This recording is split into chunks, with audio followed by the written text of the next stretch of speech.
We can see that the war is going to last for a long time. Europe has simply gone crazy.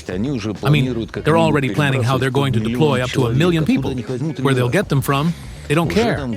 Some European and Scandinavian countries are already trying to recruit 17-year-olds. The Germans have completely lost it. The strongest army. Well, everything I was talking about before. In Russia, they are once again shouting about their desire for peace in Ukraine, yet somehow they are still the ones refusing to end the war or make a single concession. It's almost like their peace has not changed much since 2022.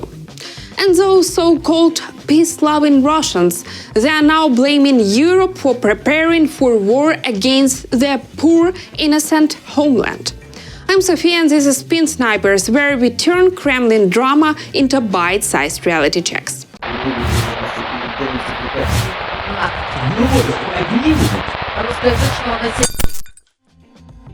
In Moscow, officials have once again started talking about Russia's so-called readiness for peace talks on Ukraine. This time, the statement came from Sergei Lavrov, still clinging to his job as a foreign minister. His long career as a Putin's faithful envoy nearly collapsed after Donald Trump called off a meeting with the Russian dictator, reportedly following Lavrov's disaster conversation with Marco Rubio. A week of silence later, Lavrov finally resurfaced to announce that Russia is ready for negotiations and that a meeting with Rubio should take place. Ready they may be, but Russia's demands and objectives remain exactly the same. Not that anyone in Moscow is trying too hard to hide it. They are well aware of our position. As I've already said, they have it in writing. It's no secret. It was presented by President Putin in June 2024 during his speech at the Ministry of Foreign Affairs, where he outlined our fundamental approaches regarding Ukraine and relations with the West. Among the completely unfulfilled conditions for a settlement are things like demilitarization, the removal of any threats to the Russian Federation, including through dragging Ukraine into NATO, as well as ensuring the rights of Russian speakers and the Ukrainian Orthodox Church. There is also a demand for denazification. Honestly, after a speech like that, you don't even need fact-checkers to explain what's going on. Moscow is lying. They are not interested in peace talks. What they really want is full control over Ukraine, a puppet government, and that old dream of geopolitical dominance in the region. In other words, Ukraine's loss of independence, not peace. Even Ukraine's Center for Countering Disinformation confirms it. Russia keeps talking about peace, but never actually takes a single step toward it. These statements by Lavrov indicate that Russia's tactics remain unchanged, attempting to convince the US of its readiness to negotiate without taking any real steps toward peace. The goal of these actions is equally consistent: to delay the imposition of new sanctions for as long as possible while continuing the war. I know, statements from official centers might not sound convincing to anyone. Fine, let's go further. Thank goodness for the internet's internal memory, nothing ever truly disappears. It's perfect for tracking lies. Here's Putin on February 24th, 2022, the very day Russia launched its full-scale invasion of Ukraine. The Russian dictator on screen 3 years ago, repeating the same old list of demands: demilitarization, denazification, protection of Russian speakers. Now, fast forward to November 2025. Sergei Lavrov is saying exactly the same things. See the difference? Right, there is no one. I have made the decision to carry out a special military operation. Its goal is to protect people who for 8 years have been subjected to abuse and genocide by the Kiev regime. To that end, we will seek the demilitarization and denazification of Ukraine, and to bring to justice those who have committed numerous bloody crimes against civilians, including citizens of the Russian Federation. At the same time, occupying Ukrainian territory is not part of our plans. We do not intend to impose anything on anyone by force. A few days after Lavrov's statement, the mouth of the Kremlin's press secretary Dmitry Peskov came out with another round of old nonsense. Russia wants peace, he said. It's Ukraine that keeps resisting. And apparently Moscow is still open to a political and diplomatic settlements. The situation, Peskov claims, is stuck, but not because of Russia. Sure, tells it to creators. The facts and Russia's continued strikes in Ukraine say the opposite. So let's look what the numbers say about all the so-called Russian readiness for diplomacy. According to the UN Human Rights Monitoring Mission in Ukraine, Russia actually intensified its attacks on the country's energy infrastructure in October 2025. The monthly update on civilian protection reports that strike on October 10th, 22nd and 30th caused massive power outage across most Ukrainian regions. The mission also confirmed that in October alone, at least 184 civilians were killed and 929 were injured. From January to October 2025, the total number of civilian casualties exceeded the figures for the entire year of 2024, up to 27% compared to the same period last year. So yes, that's Russia's version of being ready for peace. Another topic that's absolutely shaking Russian propagandists is they use new rule on multiple entry visas. From now on, Russians who actually want to see how Europe really lives and breathes will have to apply for a new visa every single time they plan to travel to the EU. And of course, Moscow is furious. Europe, surprise, surprise, is once again being accused of Russophobia. This time, the main target is Kaja Kallas, the EU's top diplomat who helped push the decision through. Let's hear how outraged Russia sounds about it. Until they get a real kick in the teeth, they won't calm down. Europe thinks about nothing else. Now, they finally found their raison d'etre, Russophobia. Honestly, it's baffling how Kaja Kallas, who is she even? She's a pathetic creature that makes you think of that jackal Tabaki, born into a Soviet family with a silver spoon in her mouth. And now she has the nerve to say that being in Europe is a privilege. Seriously? Honestly, my personal opinion, what are Russians even looking for in the European Union? They keep talking about their high moral values, about how Europe is full of migrants, or even worse, for the devout ones, full of freedom, equality, human rights, and, God forbid, same-sex marriage.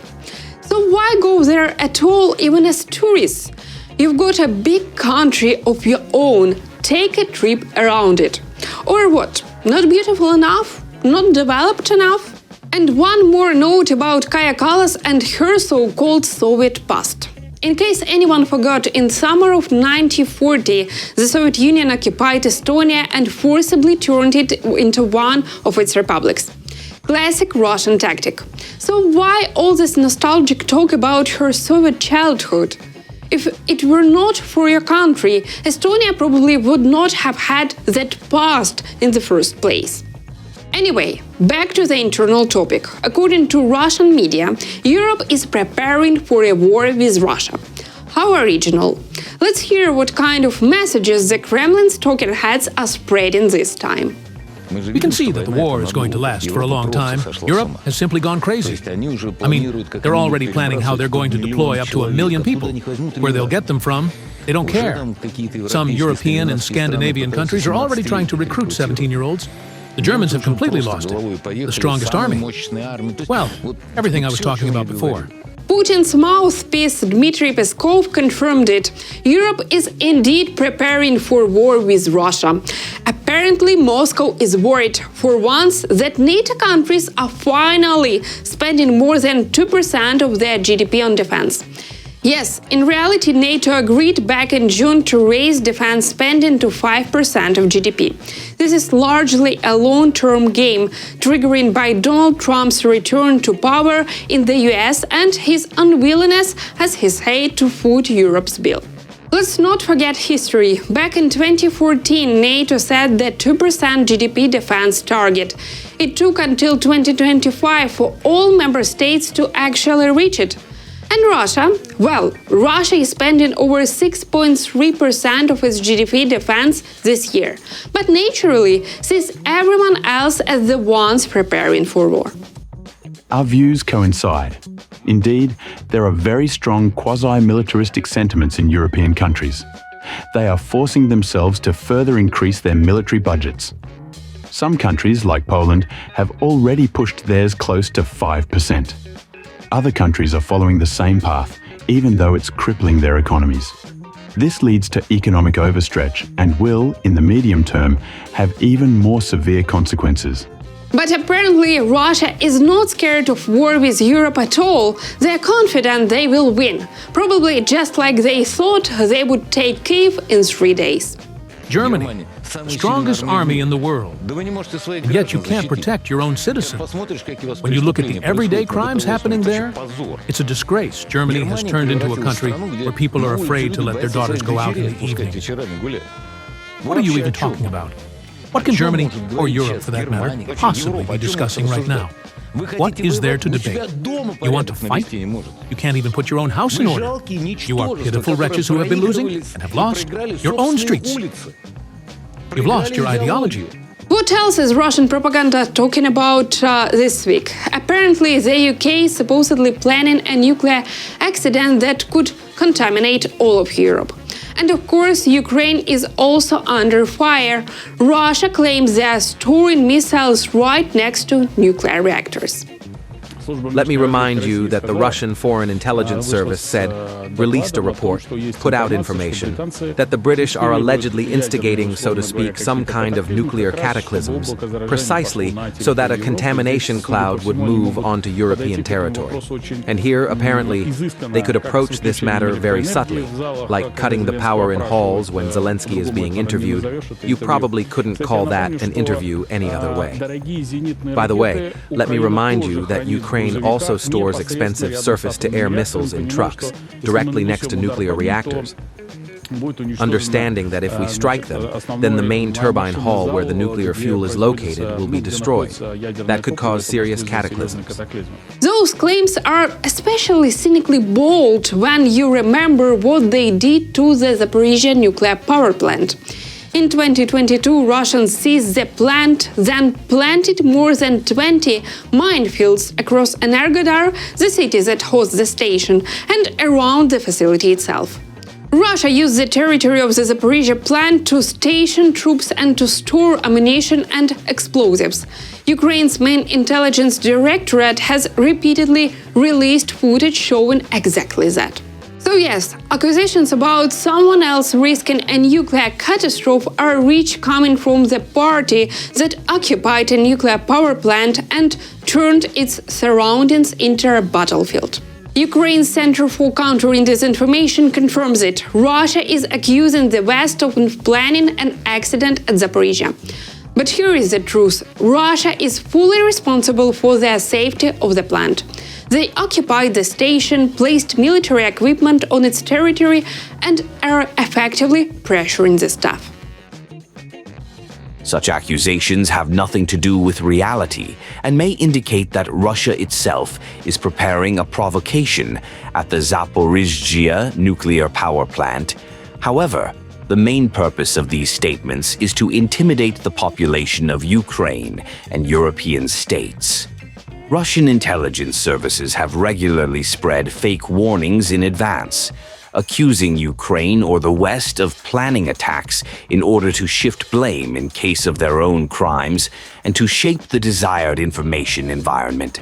The Russian Foreign Intelligence Service has made similar prophecies before about sabotage on pipelines, terrorist attacks in Europe, or strikes on critical infrastructure.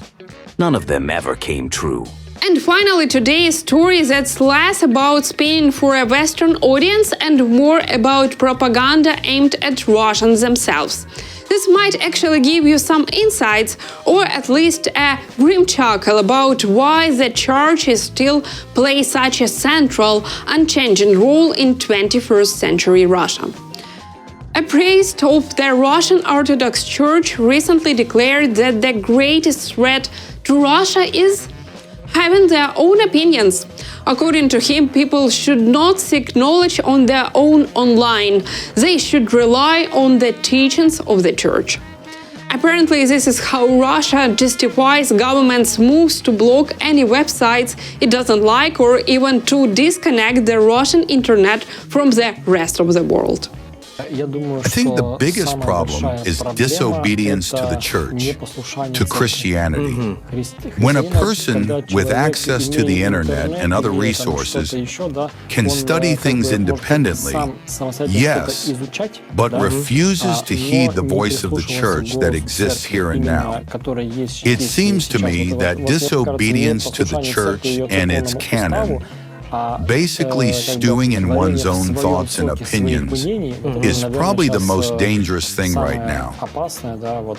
And perhaps the attachment to the internet, to social media, when a person's heart is there instead of in Christ. That's it for today. While the Russian propaganda machine keeps running, we'll keep exposing their lies. I'm Sofia, and this was Spin Snipers. Stay curious, stay skeptical, and don't fall for the spin.